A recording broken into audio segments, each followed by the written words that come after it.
Hey guys, it's Pete from Pete from Anxiety here. Welcome to today's episode. I appreciate y'all being here so much. Let's talk about a few things real quick. The Pete vs. Anxiety Team Anxiety Facebook group. Are you a part of it? You're not? What are you waiting for? The link's down here in the description down below, or go to Facebook and search Pete vs. Anxiety. Then look for the Team Anxiety team page and join it today. Why not? You can join and help. It'll be great. Yeah, like right now. Hurry up. Stop what you're doing. Pause this video. Go do it right now. But anyways, let's also talk about the Pete vs. Anxiety YouTube page. If you're here right now, you're probably following it most likely. If not, head on over there, subscribe, be sure to like and comment on the videos and let me know, because all that stuff really helps, guys. I really appreciate it. And help me break the stigma that mental health is talked about enough. But anyways, guys, let's get into today's episode. I'll have a great one. Thank you so much again. And as I always say, don't ask how your day is. Ask how your mental health is today. Guys, welcome into the triple header of Pete vs. Anxiety here on the Oracle Talk Radio Network. My guest today is known as the relationship engineer. He is the founder of the Men Becoming Better Men Coaching and the host of the Men Becoming Better Men podcast. Please welcome in the one, the only Bob Wischer. How you doing, Bob? Good. It's Wischer. Oh, Wischer. My bad. Sorry. All right. Bob's you do like, a lot of podcasts. I'm sure you see a lot of names. He's like, get your name, last names right, bud. I'm like, okay, Bob. All right. Anyway, most people Bob, usually get it. I've actually, I've done pretty well with pretty difficult last names. I think the only one that threw me off was what's her name? Taguria. I can't even say her name now. She has a very interesting first name, but she runs like a plant podcast basically, but it's like talking about like plant music and things like that. But anyways, Bob, the relationship engineer. Why don't you tell everybody a little more about yourself? How is it you became the relationship engineer?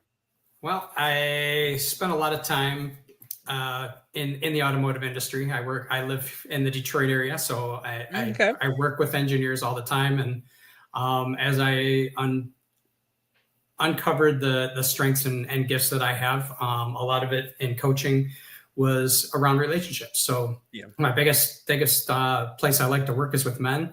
And a lot of guys walk around their homes on eggshells, and they're afraid to say the wrong thing. They're afraid to do the wrong thing. They're afraid that, anything they do is going to tip off their wife to start an argument or a fight or whatever. And I like to work with guys to help them repair those pieces of their marriages, rebuild their trust, rebuild the connection, and especially the intimacy with their wife. Yeah, no, I get that completely too. I think it's an interesting take that, I like that you work with men, because I think we as men need to have these conversations more honestly. I feel like too many times we're in that situation where we're eggshells and all that other kind of stuff, and things like that too. And the women are always saying, "Oh, I'm looking for a good man," and then they want all these like ridiculous things, and then it's like, really, like, okay, how do I live up to that? Yeah, exactly. You know what I'm saying? But it's like on the flip side, what is it? One person I saw a video, a guy was like, "Yeah, but think about it. Those guys in that where you want the top tier, you're not even fitting their parameters of what they want." I was just, it makes you laugh though, and things like that too, because it's like you see those videos and it's like, oh, I want a man that does this, but then it's like that's not how it works, though, unfortunate. So let me ask you though this question, though, obviously, like why men? Like is this something you've always wanted to do?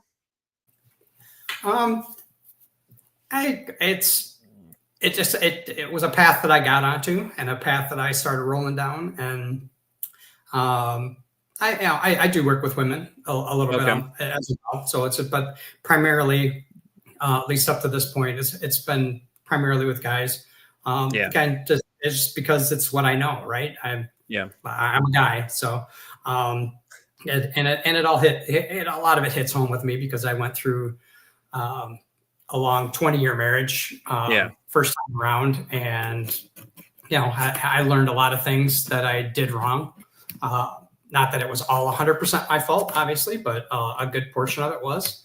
And I think I could have done a lot of things differently, a lot of things better than I was doing, and could have made it a lot easier to navigate and have the boundaries in place and really live the life that I wanted to live versus the life that I was living because I was afraid. Yeah. So let me ask you a question. Okay. So divorce, how'd it go with the kids? Because sometimes, it gets messy. A lot of times, it'll be, everybody, you guys decide to split, and then it's like mom turning the kids against the dad kind of thing. You know what I'm saying? Like, or it's like dad's talking negative about mom, that kind of back and forth kind of thing, Yeah. Yeah, I unfortunately lived a lot of that. Okay. My ex was very upset when I left, Yeah. and she did everything in her power to drive a wedge between my kids and I.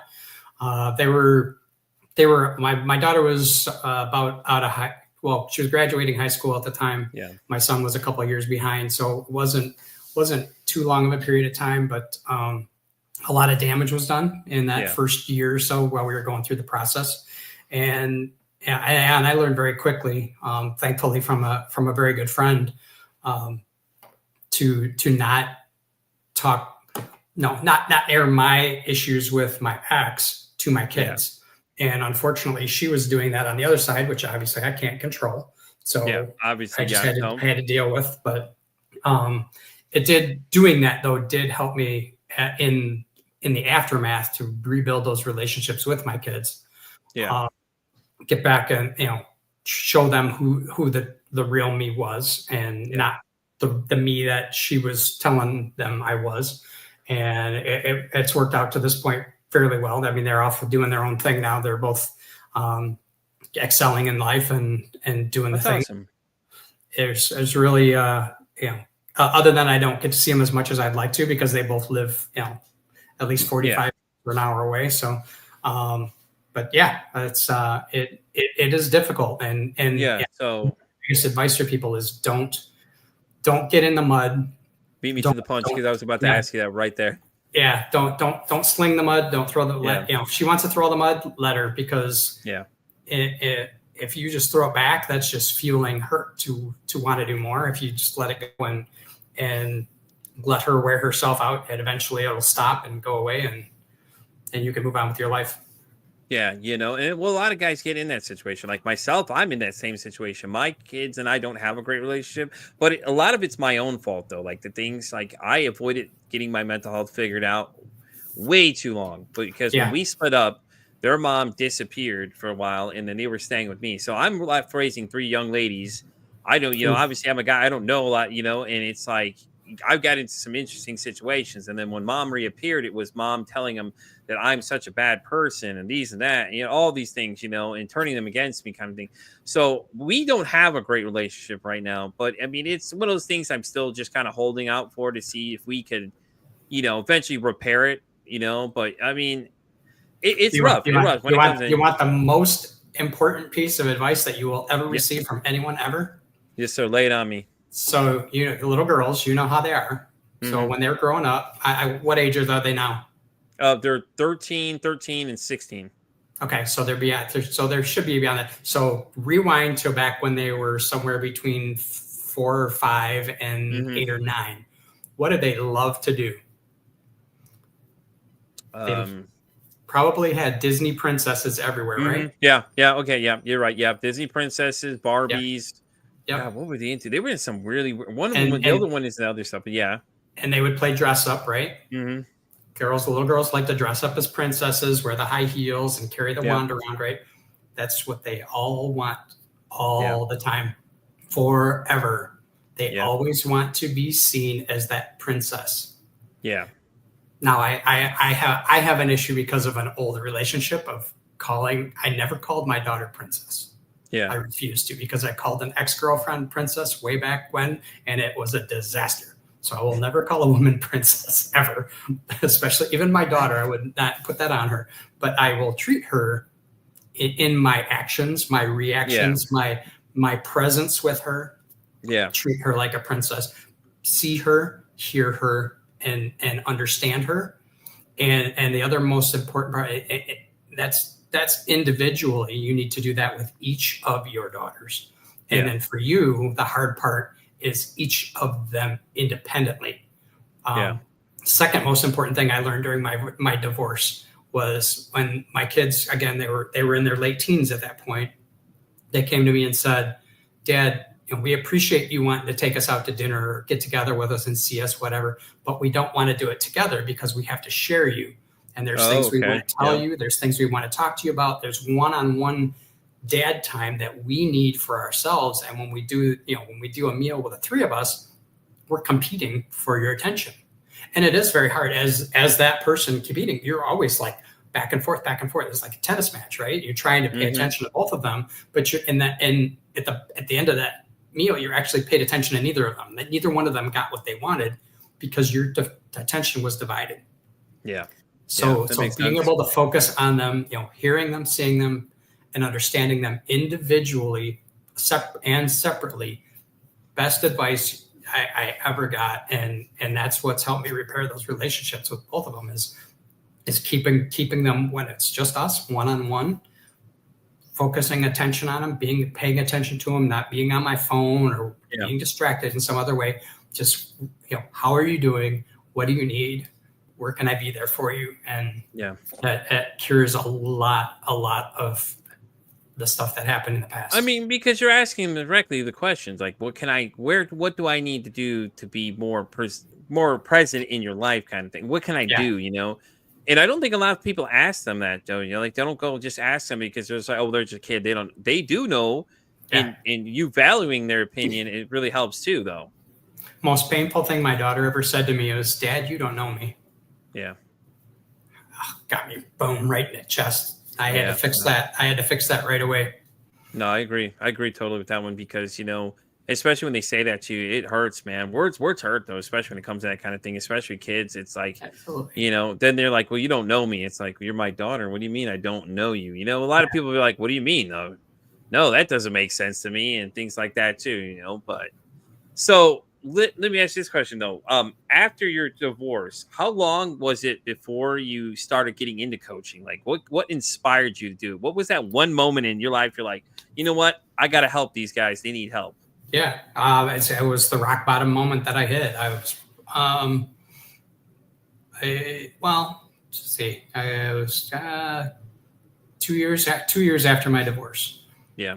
So I was still kind of struggling. I was in a relationship. Wasn't really sure how I wanted that to unfold. Yeah. Still repairing the relationship with my kids. Trying to figure out, life post-divorce or post-marriage for 20 years. Right. And I was going through a job change, or I went through a job change, got a promotion, and it was a lot bigger piece of meat than I thought I could chew. And I really just, between all of it, I just was like, you know what, this is ridiculous. I'm done. And I can't do this on my own anymore. And it was, oddly enough, it was a Facebook ad. Obviously, of course, Facebook listens to us all the time, right? And Amazon, Facebook, all of them. Yeah, I started getting ads for men's coaching. Yeah. So I ended up hiring my own coach, and it was the best investment I ever made in my life. Just from a perspective of having someone to listen to, someone to guide me, somebody to show me those things that I hadn't been doing that I should have been doing, as far as self-care, education, all that kind of stuff. And I dove right into that relationship and that experience, and realized very quickly that, oh my God, this is something I want to do for men, or for people at the time. And then you're right. You hit it on the men especially, man. Well, it started with people, and then it whittled its way down to men as I started learning more and refining with the things that I really wanted to work with and talk to people about. So that's how it happened. I just hit that rock bottom moment where it's like I was on antidepressants and anti-anxiety medications, and I was just like, what am I doing? Yeah. So yeah, it's hard though, man, especially when it comes to that kind of stuff, because some of those side effects of that stuff is rough too, man. You're dealing with all that, you're juggling all these thoughts, and then you have to think, what does my son see that I'm going through all this kind of stuff, and what he thinks of you, and this is going to lead me to my next question. So do you and your son have open conversation about different things, like any kind, like, is he very open about his mental health at all, or do you have conversations with him about that kind of stuff? A little bit. Okay. It hasn't been too in depth at this point. He's my youngest, and he's been married now for 1.5 years. So okay. Well, so he's got his wife to lean on, and he needs dad a little less than, but I hope that he knows that I'm here. I tell them all definitely. the time that, hey, if you ever need me, if you ever want to talk, I'm always here for you, man. You're number Awesome. one. So That's awesome. I think that's really great because I rely on my dad a lot of times for stuff too, because sometimes I need his advice. So listen, hey, I need some advice. And I'll call and ask him about things, and sometimes I'll just make up shit to call him, just to call him to make sure he doesn't feel like I have forgot about him. Because me and him actually live fairly close to each other. But it's just weird. We've always had a real weird relationship. My dad was never really present when I was young. A lot of times he's always working and things like that. So I spent a lot of times with my mom, and my mom and I didn't get along. And then when they divorced, it was like a war zone, man, because like she wouldn't allow us to go see him because she was always like, oh no, you can't talk to him, these things. And and it was always like back and forth, like the pettiness is just like you're just watching this pettiness continue, and you're just like you're just like, I don't want to be in the middle of this, but unfortunately I'm stuck in the middle of this because being the kids, you're the item at war, therefore they're using you as the pawn piece to basically leverage each other's conversations about it, and it's always frustrating when you have people that do like that and things like that too. So let me ask you though this question. I'm curious though, your podcast, how long have you been doing it? It's on hiatus now, but we started it back in 2020. Okay. We've done 8 seasons, I think, of various formats, various with a guest host, without a guest host, with guests, or I'm sorry, co-hosts, with and without co-hosts, with and without guests. Probably 200 or so episodes. I think it's close to 10,000 downloads at this point in total. Nice. for that period of time. So it's not bad. It's been fun. My last interview was with Dr. Robert Glover, who wrote No More Mr. Nice Guy. Very big in the men's personal growth space, and it was an awesome conversation and great to have him on. And I was like, I'm not sure if I can do any better than that. I think I'm going to shut it down for a while. No, I get that completely, man. I got so many different conversations. If I had to look at it, I think between now and October, I have 140 more guests. After you, 140 more after you, and it's a lot of talking, man. The conversation. I take on a lot of conversations, though. Honestly, like I'm going to be honest, I try to hit any kind of conversation. Maybe somebody comes to me something unique, I'm like, let's go for it. Why not? Because I'm always curious to know like where the conversation is going to go. And a lot of times, man, it's great conversations. I think we've only had one conversation where it's kind of like, but it's like, you run into that once in every while though, and things like that too. So, but I love it though. I mean, I've only been doing it about a year now. I've been podcasting 2 years altogether, but in the first year, this show alone, the first half of the year, I was already booked out far. So, I mean, like it's clearly an issue people want to talk about things, and stuff like that too. So, as we get into the topic, that what about your program is different? Because like everybody has their own little unique thing. So what sets the relationship engineer apart from everybody else? So one of the things that I do with clients is we kind of go deep into the why. Yeah. For example, if you had, if you're struggling in your marriage, your wife is threatening divorce, or you feel like she might be threatening divorce. Yeah. We dive into how are you being? What kind of man are you being? How are you showing up? Are you being present? Yeah. Are you being are you understanding what her needs are? Are you understanding what your needs are? Do you know what your personal traumas and things that you've had happen to you in your life that have maybe gotten in the way of you being able to be the type of person that she needs? Not to say that we want to do everything, be at her beck and call. I'm talking more about boundaries. I'm talking about setting up setting up a better understanding of what she needs and how you can play into those type of things without how do we want to say it, without causing your own personal damage or anxiety. What I mean? No, I got you.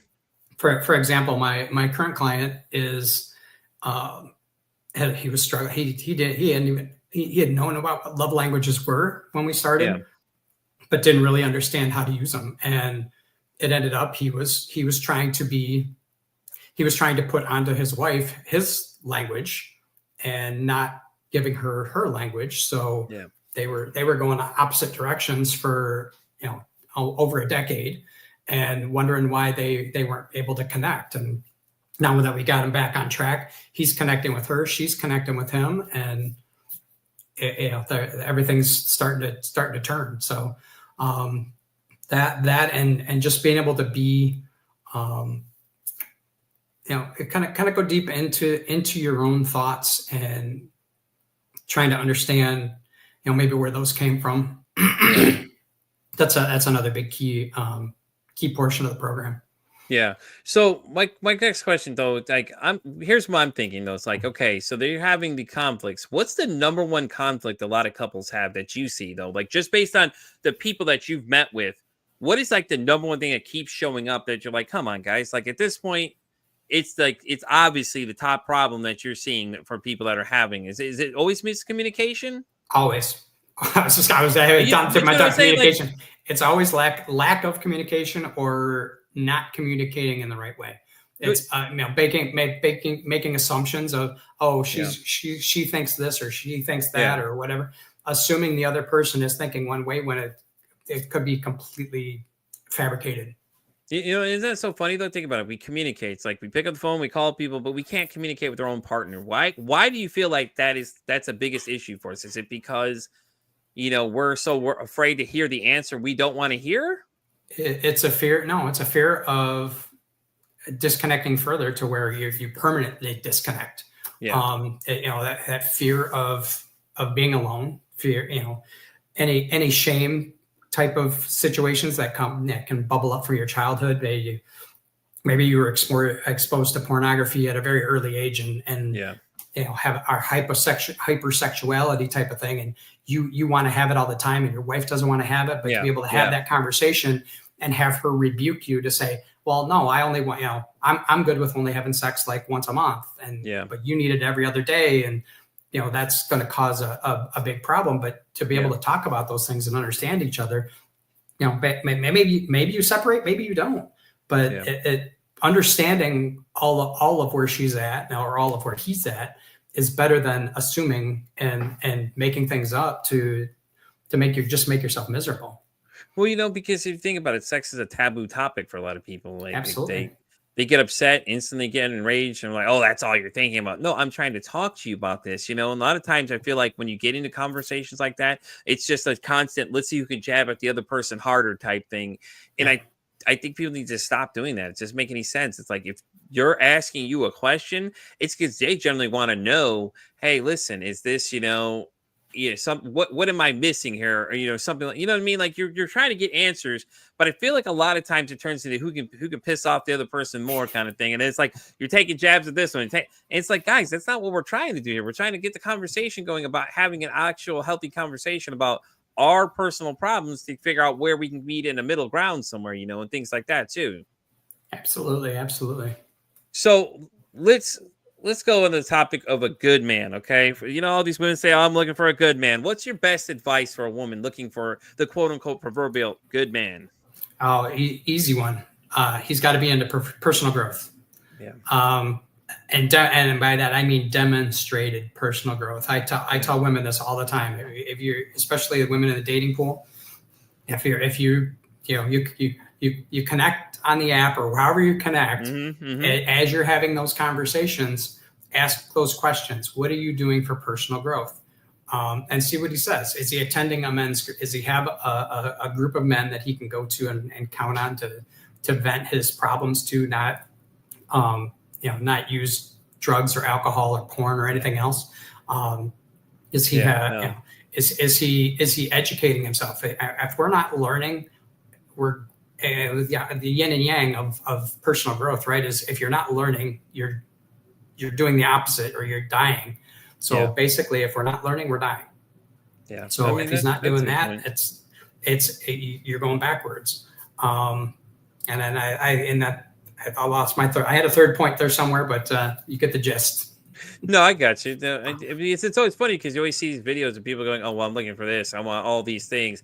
I wanted to have all these major incomes," and it's like, huh? What? It's like, you know, some of these girls that are making these statements, you're like, I'm sorry, what? Income is not everything. And for the men, women, who look like Barbie or are better example, they're not like Halle Berry, doesn't mean, they're bad women.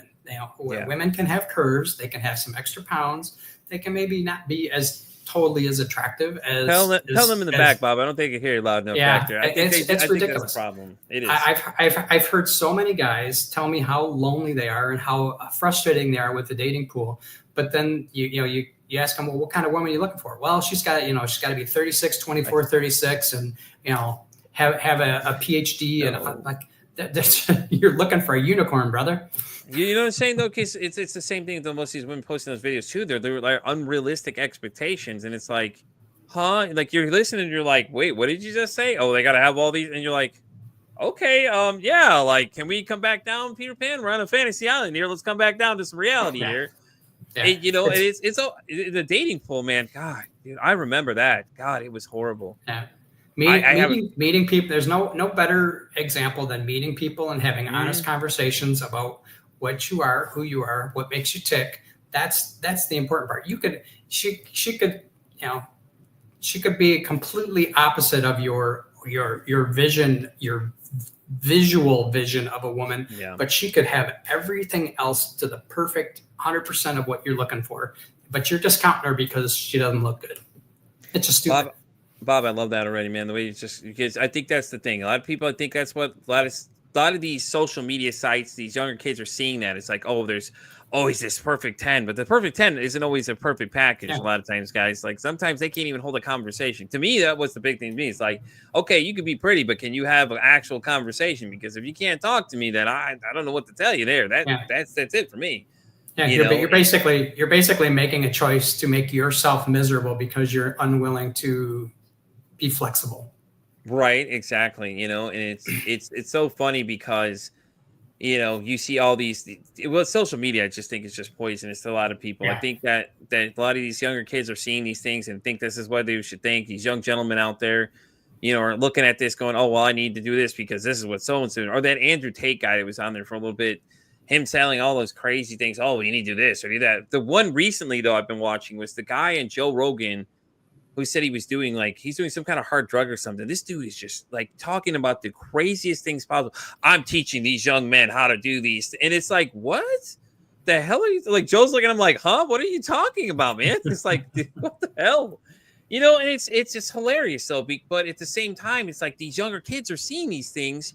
Yeah. And now it's like they're growing up thinking that this is how a relationship should go, and it's like, no, I don't think it is. So, and I think that's the scariest part. So do you have any advice for younger guys out there? Like, anybody in their early teens, like, hey, listen, if I could give you some advice that I've learned all these years, what kind of advice would you give them? Don't listen to anybody else. Listen, as we just demonstrated, you know what I'm saying? No, straight. No, I say that joke. Don't listen to anybody that is not doing what you want to be doing. Exactly. So for example, if your buddy's got, is dating Halle Berry, I'm probably dating myself with the Halle Berry references, but I can't think of anybody else. You're good. No, you're good. If he's telling you how to find a good woman like that, then great if he's got one. But if he's single and trying to help you meet, this unicorn girl, he doesn't know what he's talking about. It's never take advice from people that haven't achieved what you're after, whether it's in business or relationships or whatever. Listening to somebody that doesn't know what they're talking about tell you how to do what you shouldn't do in the first place is just it's dumb and dumb. Damn Andrew Tate's out there again doing those things again. Jesus Almighty, man. So what? Let me think. I just had the question in my head now. I'm trying to think of it. Okay, so why do you feel like most men are stuck? Like, like some of them feel like they're stuck. Like, I feel like more it's like, why do men settle for less? Because they don't think they can have more. You think it's more of a self-doubt thing? Like, they're being told all their life they're not good enough, and things like that. Whether it's parents or teachers or friends, like those friends, like you said, that you're looking up to this person as a friend, and he's telling you, no, you got to do this, this, this, and this, and you just can't do. You physically can't bring yourself to do that. You're in the wrong relationship. You know what I was thinking of it says, what is it? The Fast and Furious series, the one guy that when the Tokyo Drift series, when he got to that movie, the one guy, remember, he always said to elevate your company, which I think is a good point though. Think about it. Elevate the people that you keep around you, Absolutely. Keep the people that add value and not devalue you. You know what I mean? Like that one friend, he could they have that thing great. Okay, well, that's cool. But is he a good friend at the end of the day? Like I said, can you come to him and ask him advice and give you actual advice, or is he going to give you that meathead advice? Like, oh, you got to do it like. No, and it's okay. Like the thing with boundaries too, I think I loved when you said boundaries, because I don't think enough people set boundaries. I think like when it comes to that, a lot of people are told that their boundaries are selfish, which it's wrong. Like it's not wrong to set boundaries. You're setting up the way that you want to be treated. These are the things. Absolutely. These are my boundaries. If you don't like them, then I don't know what to tell you. 86, you're out of here. Whatever term you want to use, just tell them to take an exit right. I mean, it's just crazy. Yeah, absolutely. So, and it's just nuts though, because it's like, it's so simple, but then a lot of people are like, oh, well, I don't want to do it because you're selfish. Because I think that's what the first thing a lot of people say is like, you're selfish. How are you being selfish if you're setting the standards for what you want? I mean, don't let somebody else tell you, like you were saying, don't let somebody else give you advice that isn't going the same direction you are. But at the same time, set your own boundaries. Like, don't let people come in here and tell you how to run your life. Like, you tell them, listen, this is what I want. If you don't like it, and stick to them. I think that's the hardest part, is most people feel like they're being mean. No, man, it's nothing wrong with keeping your boundaries. These are the boundaries you set. If people can't respect that boundary, then see you later. Like, you're not being mean. You're just keeping to your boundaries. I think that's the hardest part for most people, is that once they set them, they'll start hearing all these negative comments, and then they'll let it get in their head. And, and it's just, it makes no sense. Like, it's like, stop letting these people poison you and tell you that you're doing something wrong for you standing by your own convictions. If that's how you feel, that's how you feel. Like, now set reasonable ones. Don't go setting like these crazy boundaries that don't make any sense, that nobody can stick to, or I'm gonna have Bob come over there and give you some advice. Like, listen, hey, you're gonna come in and like, hey, listen, you can't say those. That makes no sense. You know what I mean? Yeah. So, Bob, let me ask you a question though. What are you passionate about? What am I passionate about? What's that one thing that drives you, man? What is it? The one thing that drives you? I'd say between my wife and Jesus. That's awesome. The top two. Jesus. I love it though. Obviously, my Savior, and I want to be more like Him every day. I want to be a good man. I want to be a strong man. I want to be a giving man, a man who serves other people and helps other people get better. And then my wife, number two, I'm remarried, obviously, since that divorce, and she has been just an absolute blessing in my life. She supports me, whether I'm on track or off track. She will support me no matter what. Yeah, that's awesome though. That's awesome. Yes, I feel the same way, because me and my ex, we were together for so long, and then now I'm married now to my wife. Now it's a whole different dynamic now, because we have open, honest conversations, and I before could never say this before this past year that I was not religious, but now I am. I accepted faith, and everything just seems to fall into place from there, but it was always because people kept brainwashing you that, oh, everything you do is no, it's not like that. Like, I think people need to stop reading into everybody else's thoughts about things and just kind of go do your own research. You know what I mean? It's crazy though. Yeah. The most important thing for me, because I accepted Christ back in 2018. It hasn't been very long for me either. Is understanding that it's a relationship with Him. It's not about anything else. It's not about rules. It's not about commandments. It's not about all that other, all the what do you call them, the rituals and things that different religions do. It's about your relationship with Him, and believing that there is a force that guides your life and that loves you and cares about you and wants the best for you, regardless of what's going on in your life. Those are all ways He teaches us to do better. Yeah. But knowing that he does it with a loving heart is the most amazing thing I've ever learned in my life. And I'm grateful for it every single day that I have that in my life. Yeah, I agree. I couldn't say that any better myself. Bob, let's Let me ask you a very uncomfortable question. Have you ever had suicidal ideation before? Absolutely. Okay. That's So when I had that hit that rock bottom. It was a consideration, and I was like, yeah, yeah. I could easily do this, and that's why you asked earlier why men. That's one of my motivations. I've had 5 men in my life that I've known that have either taken their own lives Yeah. or some version thereof, and I it hurts every time I hear it. It even hurts to think about some of those men that I've known, and that I wish they were still here. I wish we could still be having conversations about how to help them out and Yeah. and get them out of that mindset, because they especially with leaving kids behind, it's Yeah. just it's so hard on them, and You, you it's know, a very very selfish act. it is, and at the same time too, it's hard because you don't understand what the person's thinking. Now you've been there. Your own thoughts or your own thoughts. You know what I'm saying? And have you told many people about it though? I mean, that's the thing, because this conversation is very uncomfortable for a lot of people though. A lot of times when Yeah, someone comes to you, I've talked on podcasts about it before. okay, Yeah, well, that's awesome though, because my next thing is I'm going up with this. The statistics are just insane. yeah. For any man out there that's having these thoughts, Bob, what is your advice to them? Do you have any advice from, like, hey, listen, fellas, I know it's rough. What would you tell them? Like, anything you can think of. Find other men to talk to. Don't don't just lean on your wife or your significant other. Find men you can talk to, whether it's through a men's group. I'm part of 2 different men's groups right now. One, it's actually called Men's Group. It's an online Yeah. group, and another group called F3, which Yeah. stands for Fitness, Fellowship, and Faith.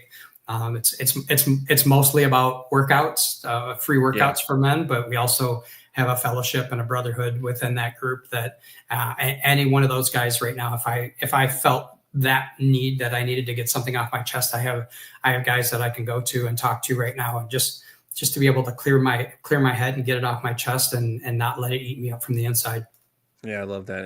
I think my message would be to him is just talk to somebody. Yeah. I mean, we are losing men at an alarming rate. We make 50% of the population of all those statistics aside. That it's this, we need to talk. I think talk is the hardest thing that a lot of guys do. But the funny thing is, though, I've had several guys on this show. One in particular I can remember was named Blake. He was talking about his friends in his fantasy football league. So Blake was like, I think it was him that started the conversation about his mental health, and then everybody else started jumping in. And it's so funny because we as men, we all do that. We're all, what I'm saying? We're all looking for that one person to say something so we all can jump in the conversation, kind of thing. Yeah. And that's awesome, though, that you're a part of a group online. We'll definitely get the link for that, because I want to make sure people have some good resources. Like, hey, listen, if you want to be a part of the group, this is where Bob's at. But give him, give him some resources and stuff like that too. I'll make sure to add that description and add the link into the video so people know where to find it, so they can get on there. Because I think that we as men don't talk enough.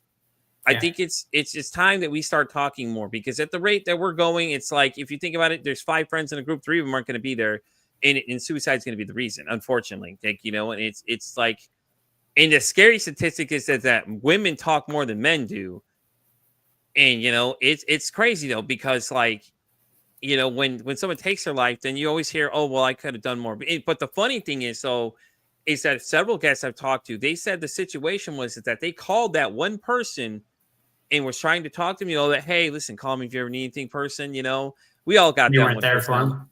Exactly. They shut them down. They didn't answer them. None of that stuff. And it's like, when you open end that conversation, like, I get it's hard for people to talk about, but at the same time, I think people need to realize, we as men, if we're talking to you, you're already winning the battle there, because most people don't want to talk to you about these kind of things. They get so uncomfortable, their skin starts crawling, all that crazy stuff. So, and that's why I think, like, we should start talking to young gentlemen at an earlier age about these things, just in general, their mental health, how to regulate their emotions. I feel like, we start teaching them now, we have these young gentlemen set up for a better future, and they'll better understand their own emotions. Me and my guest, actually, right before we jumped in together, we were actually talking about that. She said that she has a book already about that kind of stuff, but we were talking about a wheel of feelings things, and it's just these different words you can show men that they could pick up on these different feeling things. And then we were talking about that for a little bit, but it's so funny, because all you're doing is you're showing these guys words, and their first thing that jumps out to them is their feeling they're having, and things like that too. So I just don't get it why we have to keep telling these guys to be quiet. It's like, obviously we need help. We need to talk about it, and it's scary, man. It really is. If you think about the statistics, the numbers it's just alarmingly crazy high. And then the other thing I found out recently from a couple other guests I've had is that, did you know that when social media was introduced, that young men's suicide rates went up by 20%? Isn't that insane? Not a surprise. Because it's like, now you can bully people more. You don't have to be face to face anymore. You don't have to call them on the phone. Now you got all these different ways to attack them and things like that too. What's the comparison too? Comparing yourself to everybody else on Facebook is. I've done it myself, and it's a no-win situation. Yeah, it's hard though, man. It's just because there's so much information coming at you so fast, and so much misinformation out there and things like that too, So, Bob, I'm going to ask you a very interesting question. I ask all my guests, okay? So, if your mental health had a song, what would that song be? Oh, wow. It's a good question. I'm telling you. My mental health had a song. My current mental health or my past mental health? However you want to break it down, go for it. Because it's always interesting to hear somebody's response. I had so far, one told me I was going to make fun of her, and she responded, Rage Against the Machine. Gloria Vanderhorst, the New York Times bestseller, she said it was what was his name? There was a guy singing to children about it's okay to cry or something. I was laughing because I'm like, what? The answers are just, there's no wrong answer to it. So like, you could break it down however you want. It's probably the old me. It was highway Kenny Loggins' Danger Zone, Highway to the Danger Zone. Top Gun. Yeah, yep. That would have been my old life. There you go. Yeah, that's Top Gun's a good one too. That was a great movie too. So it's one of my favorite songs. It always inspires me to pick myself up and do more instead of really being in a danger zone. Yeah. Is music a big part of your life though? Do you like a lot of music? Do you listen? Do you like? It used to be, not so much anymore. They don't make it like they used to. That's pretty true. Okay, I'll be honest with you. Some of these guys, they're not doing it for me. Like it's gotten to that point where it's just like, So my next question for you that I've been asking all my guests is that if you could break the stigma about mental health, now anything you can think of, that one thing that always shows up, you're like, well, God dang it, enough of this, man. That one glaring point, what would it be? Men need to stop trying to be so tough. Stop being tough, strong, invincible. Admit that you're confused, you're lost, and you're scared. And like you've said 6 or 7 times here, communicate with other people, whether it's your spouse or your friends or other men, to get all that stuff out of your head. Right. I absolutely love that. I think that's a fantastic message, and the reason why I agree with you on that one is I think this whole alpha male thing, to me, now let me see what you think about this, because, I think if you're the alpha male, you should be able to talk about your feelings. Am I not correct about that? Absolutely. I think this, because me and one of my guests, Betsy Holberg, and I were talking about this. She said that, men tend to do the tower system, alpha male being your top dog, and then everybody else kind of falling down below. But if the alpha male, he can't talk about his feelings, then how's he the alpha male? You know what I'm saying? I think we give it too much credit, and we only go based on physical appearance versus, the all around. If you're an alpha, to me, you can talk about, you can do it all. You can talk about your feelings, you can do this, you can do that, you know what I'm saying? And it's so funny though, because it's like, we all put these people on a pedestal, and then it's like they have some kind of flaw there. They can't talk about that because, we're not allowed to talk about it. We're men. We're not allowed to talk about these things anyway. So, yep. You know what I'm saying, though? But it's just so crazy, man. It really is. So my other thought is that are you thinking about bringing back the podcast? Or are you thinking about doing something different? It comes and goes. I had a plan. I got a Post-it note here of some brainstorming I did about a week ago that hasn't fully rebaked itself yet. So you never know. Awesome. Well, so let me ask you one more thing though. So what are you up to these days? Are you doing anything interesting? Anybody needs to know any special projects you're working on? No, right now just working to try to help as many men as I can that are looking for help, and try to keep them from having to walk on those eggshells at home.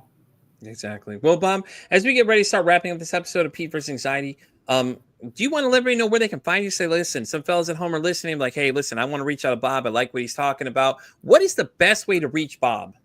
Yep. My website is www.menbecomingbettermen.com. There you go, guys. You heard him. Go check out Bob. Reach out to him. Let him know. Let him know you saw him on the show. Let him know that's where you found him. And like I said, I'm going to get that link from Bob for that men's group he's a part of.